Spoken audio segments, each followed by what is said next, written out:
to another episode of Heels Up.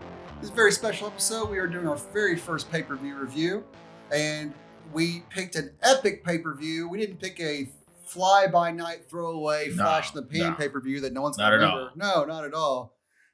But Extreme Rules 2020 Horror Show. Horror. Spooky ghost voice. Ooh. Fuck, you're out of your league, Donnie. All right. So, first off in the pre-show, we had KO versus Murphy. Just kind of continuing the whole KO is not, is against the whole Monday Night Messiah group, and stuff. Pretty much. It was a better match than a pre-show really deserves. But really good match, actually. You don't expect pre-show matches to be that good. It should have been on the main roster, on the main show, because there were some other. I mean, there wasn't any build up to it, so I get why it wasn't. But there were some matches that weren't as good as that later on. But there's some pretty cool moves during it. Murphy hits this cool, double knee meteora off the top rope onto KO. That looked pretty brutal. It did. Like Murphy is like one of the most underrated talents I've seen on the main roster. Well, I think this is their effort to get him over a little bit, is putting him, in the main event. I mean, even though he's playing a sidekick, he's still part of the main event. So this is a chance to start getting him a little more, TV time and things like that. Kevin Owens did it like this awesome springboard moonsault. Oh yeah, later on he does the little springboard turnaround moonsault off the top rope or whatever, showing his agility off for a big guy who. Again, him and Keith Lee just both making us look bad, so there's that. I know, right? Thanks, guys. But eventually KO would hit the stunner for the pin, good pre-show match. Yeah, great pre-show match. Not bad. All right, so next we get into the first match of the main card, SmackDown Tag Team Championships, which is the New Day versus Shinsuke Nakamura and Cesaro. It is a tables match. Now, I'll say this. You're not going to expect a 5-star classic from this match. No, not at all. It was good for a first match of the show, though. I'll say that for sure. It was okay. It wasn't great. The only thing that really stood out to me was, Kofi and Big E being really aggressive. And, Kofi was yelling things like, you wanted this. You asked for this. Whenever they were, on top of Shin and Cesaro. They were obviously been pushed to a breaking point, They were brutal with each other. Yeah. They were brutal. Yeah. Well, Kofi early on had set up 2 tables, one on top of each other on the outside. And then eventually he gets in the trouble spot. And Cesaro, from off the top of the turnbuckle at that, power bombs Kofi through 2 tables. On the outside. For the win. And Shinsuke and Cesaro are the new tag team champions now. And I believe if we're looking back at our predictions, I was the only one who called this one. You did call that one. Yep, that is correct. Yeah, you did call that one. Good on you, man. Victory. Up next, we have the SmackDown Women's Championship between Bayley and Nikki Cross. It's what we expected, really. Yeah, Bayley still looks pretty strong throughout this. She kind of plays on Nikki's insecurities throughout it. Her and Sasha on the side, like, we believe in you, sarcastically, kind of playing on her insecurities and stuff like that. Yeah. So the head game stuff was good. And they make me hate them, but that's the point. So I guess Sasha and Bayley are really good at that just annoying, aggravating. It's just irritating. Bratty. It really is. They're just those mean girls from middle school and elementary school, and you just want to see them smacked around. But so far, they haven't got their comeuppance, and they keep looking strong. So it's infuriating on top of infuriating, honestly. Eventually, during the match, when Nikki was a little bit on top of Bayley, Sasha would distract the ref, and she, behind the ref's back, she passed the little bling rings or whatever. Yeah, the 4-finger ring. Pat. Yeah. Bayley gave Nikki a kidney shot with it. Right to the kidney. Yeah, we can't do power and the kisser on that one, can we? I know, right? Power in the kidney doesn't have the same ring to it, I don't really guess, does it? It doesn't. I mean, it still hurts the same, though. But she hits her with that kidney shot, then hits what did she hit her with? What's the name of her finisher? It's not that she didn't hit her with the Bayley to belly. She hit her with something else. Yeah. We'll have Caden look that up and get back to us. But she hit her with a finishing move for the 1, nice 2, looking finisher. 1, 2, 3, and again, I think I called this one. Who called Cross? Neither one of us did. I don't think. I called Cross. Oh, you did. Well, Caden, you're 0 for 2 so far, homie. Yep. I'm 2 for 2. You're 1-1. So All right. So what we have next is the most brutal match of the night. Like, oh my God, just so much violence in that match. Instant 5-star classic. Oh yeah, which was Apollo Crews and MVP for the United States Championship. First, we have MVP that comes out with Bobby Lashley. Oh man, like ready for a fight, just Ready for it. ready for it. But due to injury, Apollo Crews couldn't show up actually, so he loses by forfeit. Well, he didn't actually win by forfeit. He just declared himself the winner and walked out with his title. Hey, Crews wasn't there. He forfeits the title. Well, we'll see how they react to this on Raw. So Okay, fine. all right, so actually Bailey has gone back, since her heel turn's gone back to using her indie finisher, which at that time was called the Rose Plant. right. So up next, after the United States Championship match, we got the Eye for the Eye match, which I will admit I was wrong, and I will eat crow. They did attempt to pay this off. They just paid it off in the whole cover your eye and pretend it fell out thing. It was still lame. I'm still equally as annoyed by it, but at least we can move on from here. And there was a payoff, as it was like what's that? There was a fake eye. Yeah, Was there really? Yeah. Hey, it's I didn't even see reported that. on TMZ. I didn't even see the fake. Yeah, eye. there's pictures. Yeah. We can splice one in. Go ahead, put one in there. All right. Show Fair enough, but them. TMZ reported this. you know what? You have a movie crew. You have people who can do FX. I guess you got the access to this kind of crap. So I was wrong. They did try and pay this thing off, but But I was wrong on my prediction, of course. so why was Ray dressed as a crash test dummy? I think that was kind of appropriate for what happened, right? I mean, I don't know. You know, Ray always did bright colors. yeah, but that look that says "crash me into things" is not a bright idea for a man who's literally been darted into a window or to a side of a fucking single wide by Kevin Nash before. So for the most part, the eye for an eye match was, just it was kind of brutal. The guys hit some of their standard spots, but they were mostly just trying to hit the weapon stuff and trying to just gouge for the eyes and things like that. Later in the match, at one point, Ray had a Kindle stick. well, before that, Seth had Ray in that electric chair drop position, and Ray, spun out of it and like power bombed him into the side of the barricade. We see like That was a cool move. It's not often we see power moves out of Rey Mysterio. And I gotta say, man, I'm loving the plexiglass because every hit into the barricade or plexiglass Sounds so nasty. sounds just so nasty. It's great. Oh man. I'm loving the hockey glass environment, man. I'm loving people getting checked into the boards over and over again. But yeah, you're talking about the kendo stick, man. Yeah, Ray broke that kendo stick at one point in time and started to use the shards. Oh, that scared me for a moment. Not even gonna lie, that scared me for a moment. I know more than Seth deserves, honestly, that piece of shit. So eventually they're on the outside and Ray, like they battled. Ray did a curb stomp on him. Ray hits a stomp on Seth. Yeah, Ray did a amazing curb stomp at that. So Ray drags Seth over to the corner of the stairs to gouge his eye out the way that he had done him. And, being the stupid face was, straddling the back leg, and Seth gives him the mule kick low blow. Pretty much. So he's there, head against the barricade, resting his genitals, as we all would. And Seth gives him a brutal super kick, pinning his head between the rock and a hard place there. The super kick right between the barricade and him with, no place to recoil, and just looks so nasty. But after that, Ray tries to recover.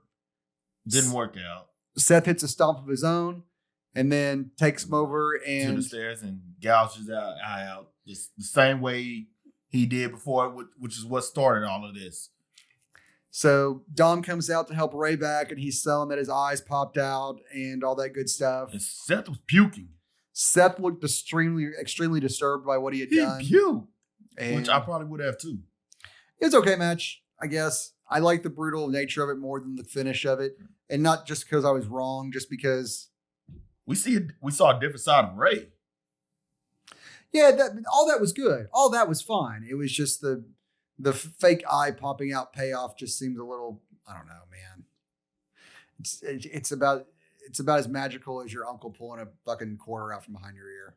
It's weird that Ray would Oh, that's agree to cool. this to retire too. It is very strange that this is. I guess you're gonna go out, man. Go out with a bang, other than getting kicked in the head. Yeah, I guess so. Like, because your other option at this point in time from the WWE is being kicked in the head by Randy Orton.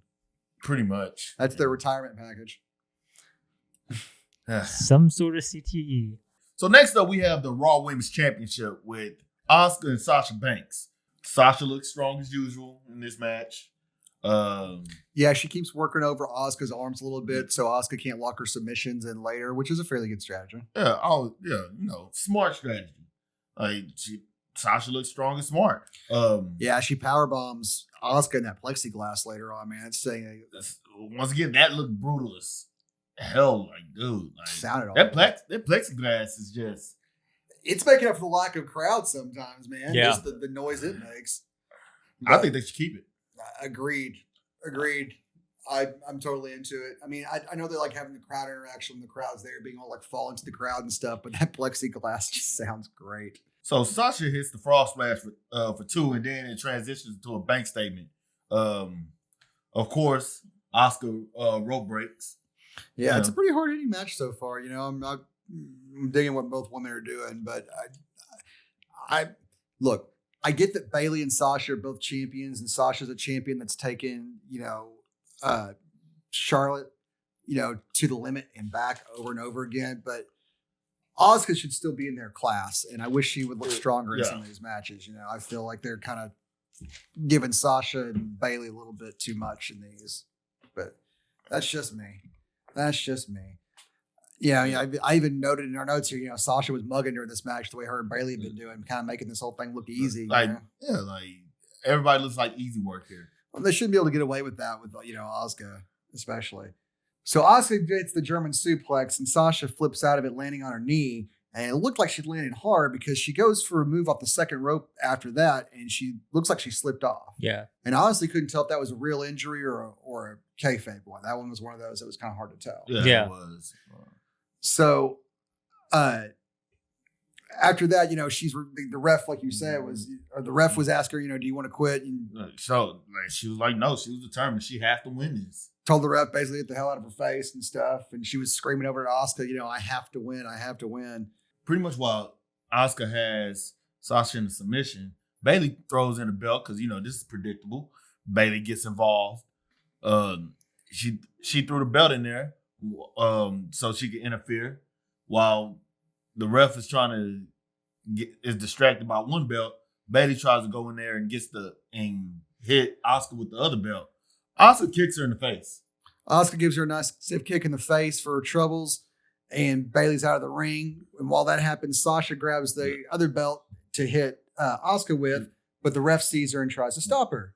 So Sasha and the ref are having a little bit of argument, and while that's happening, Asuka sneaks up on Sasha and she tried to spit the green mist at Sasha, but Sasha ducks and it hits the ref. So that takes the ref out.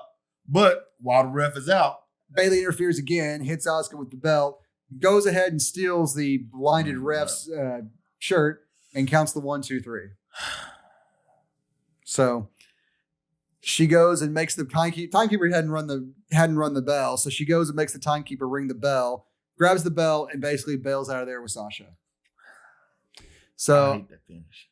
I called Sasha, but I don't think this is official, so I don't know if I can take this one or not. I don't know if I could take this one or not either.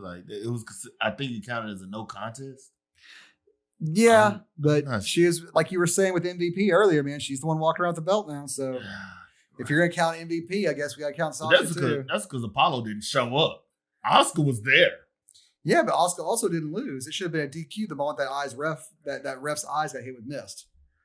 Asuka should have been DQ'd. Asuka loses the match but retains her title. Yeah. That's what happened. We could have had 2 refs come down and clarify things, but we couldn't do that because we had to have the mystery for Monday night. Just have it all clarified and have the whole them argue over the belts, which is just going to continue the Asuka versus the Golden Role Models feud, which I wouldn't mind if the Kabuki Warriors weren't made to look so weak all the time. So I kind of want them to move on to other things at this point in time so we can actually have Asuka and Kairi Sane win some matches and looking strong.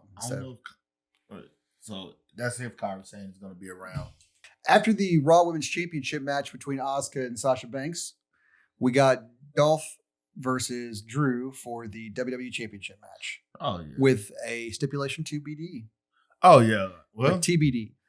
I hate TBD. TBDs are the worst matches, man. They're brutal. They're hardcore. Like, remember the old TBD pay-per-views?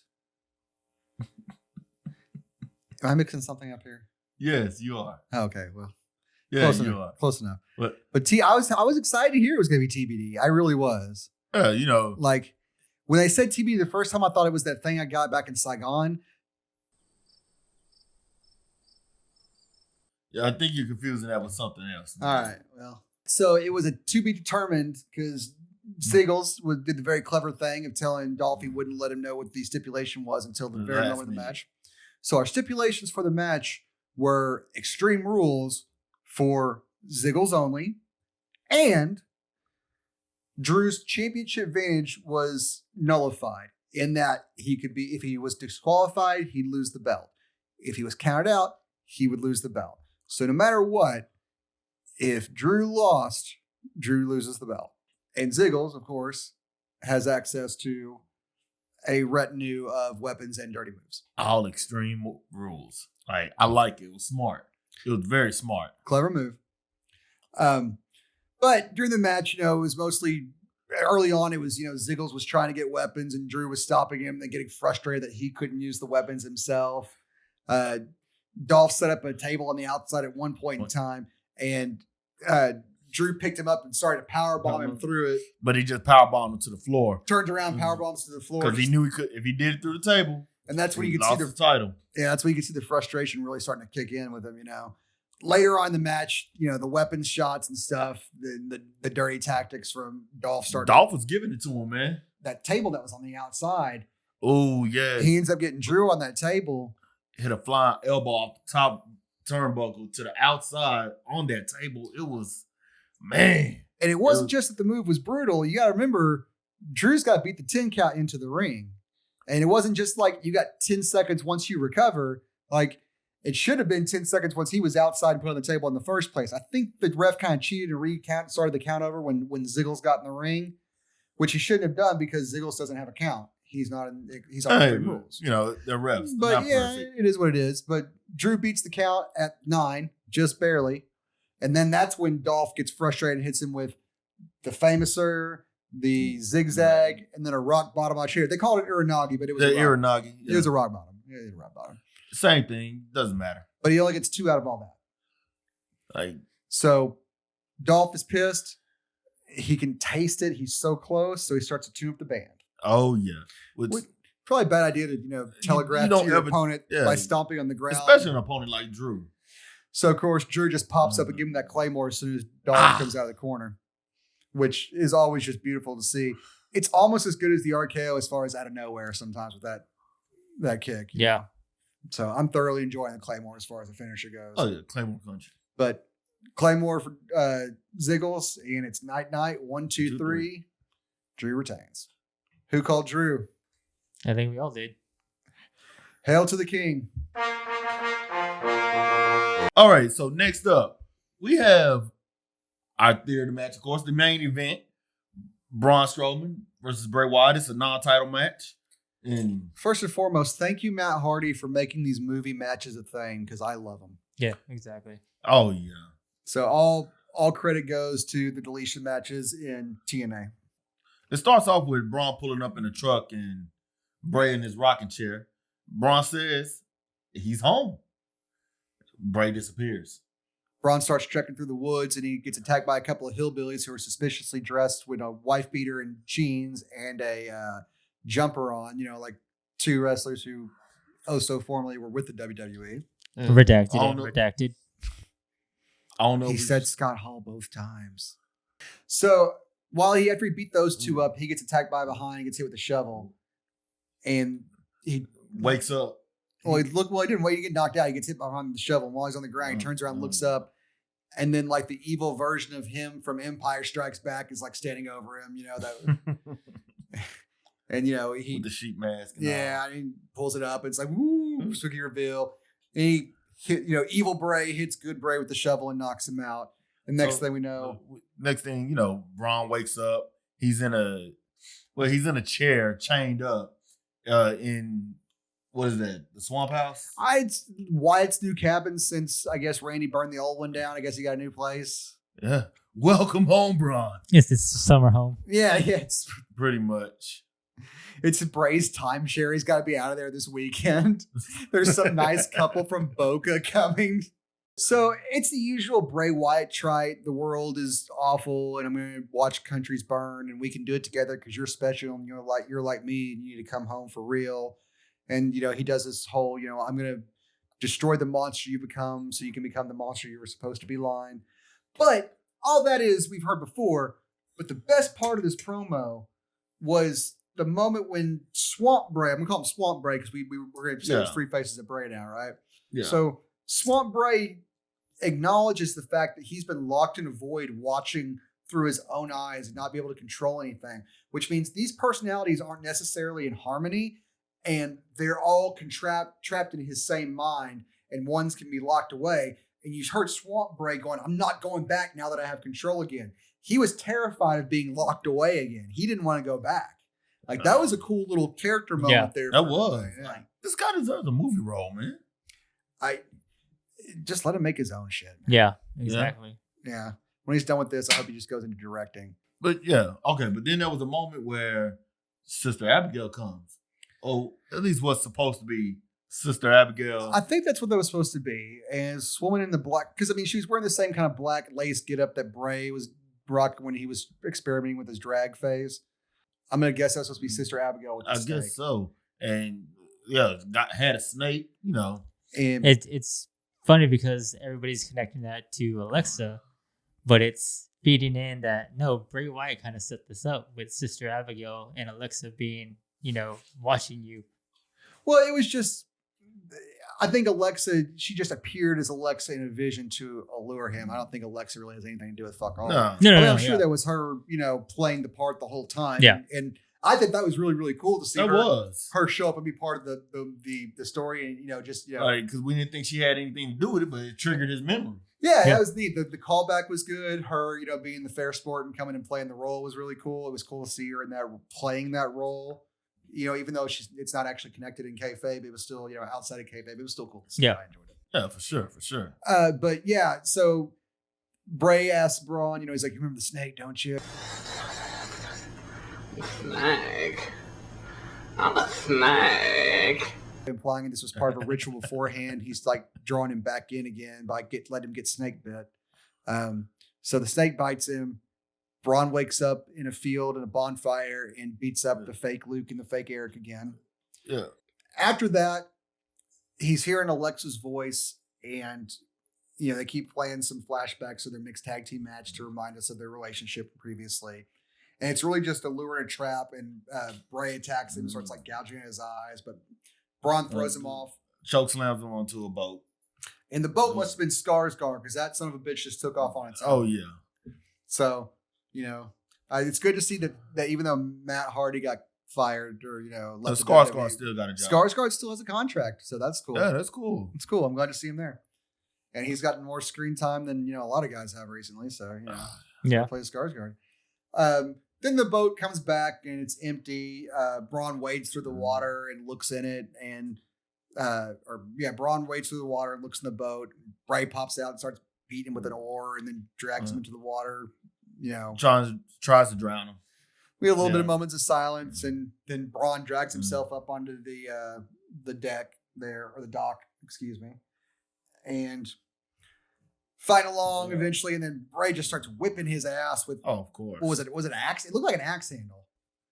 Yeah, either an axe handle or an oar. Yeah, I thought it was an oar first, but then we saw the tip of it when he kind of stopped whipping his butt for a second. But we couldn't decide on that. I mean, he beat his ass like a rented mule in that gazebo. Oh yeah, he just wore his ass out to the point where Bray just stops and goes and looks out of the water and just kind of looks back over Braun. He's like, I didn't want this, and they kind of have a moment, kind of looking at each other there as Braun gets to his feet, and then Bray goes to attack again, and Braun gives him one of those, this is Sparta kicks, right into the water, He totally gave him the lionitis. That's what we're going to call it. He gave him the lionitis right into the water. And he does what this is why I like Drew, because Drew's a smart face. And Braun not only he's playing not only like face dumb, but like horror movie dumb, which is like the dumbest of the dumb. You know, the running upstairs when you should be running out the front door. You know? Oh, I got to see what happens. Oh, there might be trouble there. Let's go see. So Braun looks into the water and he's like, it's over. And which is the worst thing to fucking say in these situations. As soon as you say something as asinine as it's over, you're fucked. You know it's not over. It doesn't even matter if you didn't have sex the entire movie before this. As soon as you say something stupid like, we're all safe now, we're going to be okay, you're the next one to get slit from fucking neck to nuts. Those are the rules. I didn't make them up. Yeah, you gotta watch Scream for that. Thank you, Wes Craven. And, you know, the last time Jamie Kennedy was relevant. Oh. So Braun does his whole dumb looking in the water, it's all over bit. And then, of course, Bray pops up with the mandible claw, drags Braun into the water. And then there's a little bit of silence. And then the water turns red. Well, before that, and I have something I want to ask you guys about. Somebody pops out of the water, like, is screaming and gets dragged back down. And I know you're all thinking it was Braun, but I was looking at that and I honestly couldn't tell who it was. The tattoos on the arms looked like Bray's. So maybe it wasn't Braun at the end trying to struggle to get out. Maybe it was Swamp Bray because the Fiend was coming. It's quite possible. Very possible. So Swamp Bray, you know, realizing what's coming and he's going back inside the void, fights it out for one more second. He falls back into the water. It goes red, and then the Fiend arises. So I called this match for Braun. You guys both called this for Bray. I'm not real sure how this ended, if this was a win for Bray, but I think it's more of a win for Bray than it is for Braun. But it's a win for the Fiend. I will also say what I said during our predictions was that Swamp Bray would not beat Braun, that it had to be the Fiend. I just got my timing wrong, not my victor. So I'm going to take a half point on this one. Of course, you're going to give yourself that. Try and stop me. Oh, RK throw you through this. I know you'll beat the shit out of me. Fucking shut up. You can't actually count this one because there was no definitive winner, just like you can't count the one for Oscar Banks. All right, well, fair enough. Yeah, fair enough. So that was Extreme Rules Horror Show. Ooh. What was the total on the predictions, man? I think you won. I think I was 0 for 0. Yeah, I don't think I got one right. You got like 2 right when I added them up the other day. Well, we all got Drew right. Yeah, that's true. So that means you're buying the pizza? Yep. Awesome. Caden's buying pizza Saturday. Caden buys pizza. Or Friday or whenever the fuck we do this. Friday. Yeah, whatever. Guys, thank you so much for joining us. We're sorry predictions came out after the pay-per-view, but we're playing around with a lot of new software and a lot of new equipment, and we're trying to get things streamlined for you. So, you know. I promise we'll do better on predictions. It'll take a minute. And we'll try and get, you know. Next pay-per-view will be much better. And we'll try and get this review and the Raw one out before, you know, SmackDown or the next Raw comes out. Oh, yeah. All right, guys. Thank you so much. We'll see you next time.